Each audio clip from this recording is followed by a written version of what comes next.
A day in my life as a beginner nail technician nga nagbisi-bisihan for today's video.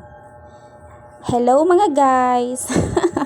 Mura na gid kog sindian ni Char, daghan na ta. Karon no kay magpan soft gel extension si client, so karon atong tumanon. Ang una na kong gibuhat kay gilimpyuhan ako ang kuko ni client.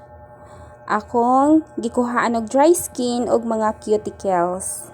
Sa paglimpyo di ay sa kuko no, dapat hinay-hinay lang kay para malikayan nato ang pagkasamad sa panit ni client ug para happy and satisfied si client after malimpyuhan.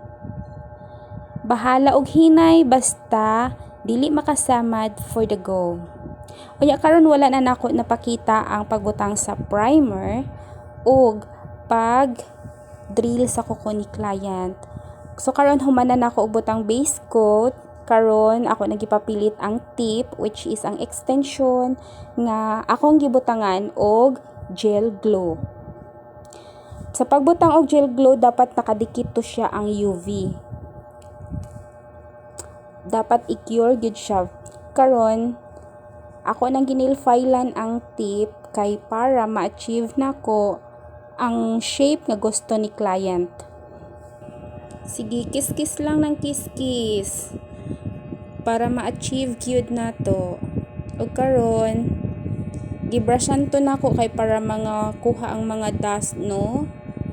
Karon ang napili ni client nga gel polish kay kuan siya jelly type, makita ang kuko, so which is di man siya ganahan nga makita ang kuko, gipangitaan na mo og paagi nga mo dark ang iyahang nails. So karon ang napili niya kay maroon red.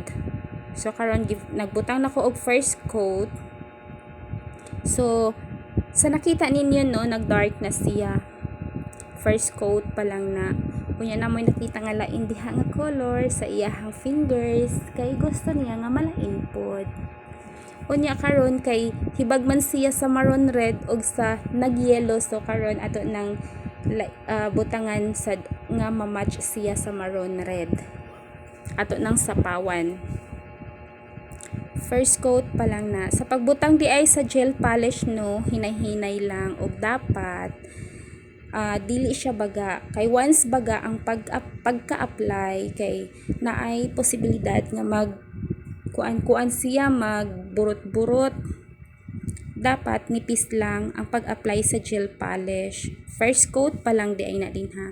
Basta take time lang sa pag-apply sa gel polish kay para nindot iyahang agi og dili magkalapas-lapas ang mga gel polish sa kuko no. Take time to realize. Char. Bitaw oy.